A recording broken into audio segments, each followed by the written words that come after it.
Podělím se s vámi o jednu historku. Stalo se to nedávno. Cca 2-3 týdny zpátky jsem byla s kámošem a se ségrou v Brně. Procházeli jsme se po Špilecu a tam na těch hradbách kámoš našel takový kolečko, takový krásný prstíneček. A tak mi ten prstínek daroval na památku, ale mě byl takový trochu těsný.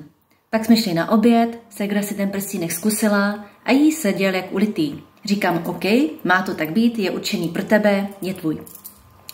Akce prstínek pro mě tím byla ukončena. A teďka v pátek jsem měla na hlavní nádraží, protože jsem měla na víkend k našim, na prodloužený víkend.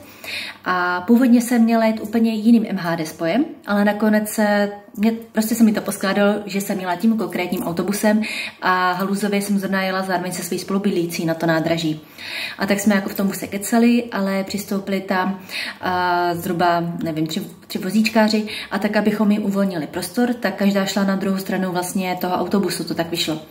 A teď jsem prostě tam stála na té druhé straně a furt něco a nějak ten vnitřní hlas, intuice, sedni si tady. Říkám si, ale sedat nebudu, zbývají poslední 2 zastávky, jako proč bych měla sedat, co to má za smysl.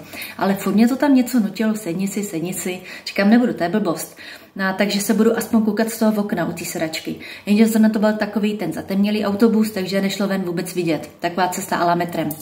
No ale stejně jsem se tam nějak podívala, furt mě to nedalo a na takovýmto vnitřním parapetu toho autobusu u té konkrétní sedačky ležel úplně stejný totožný prstínek, jako který kámoš našel ty 3 týdny zpátky na těch hradbách na Špilecu v Brně. A tenhle konkrétní prstínek, co jsem našla já, je úplně ulitej na míru mému prstu. A ten prstínek je fakt totožný, nekecám. Prostě halus. Když jsem se o tuto historku podělila s kámošem a se ségrou, kteří jako se mnou byli na tom Špilecu, tak na to mi kámoš řekl úplně krásnou větu. Měla jsi něčeho nechat, aby ti pak přišlo to, co ti sedí.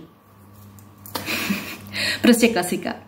To, co není pro nás, prostě neudržíme. To, co pro nás je to nám na míru a určené. To se k nám vždycky nějak dostane. A většinou je to úplně totální halus. A víte co? Já ty haluzy mám ráda.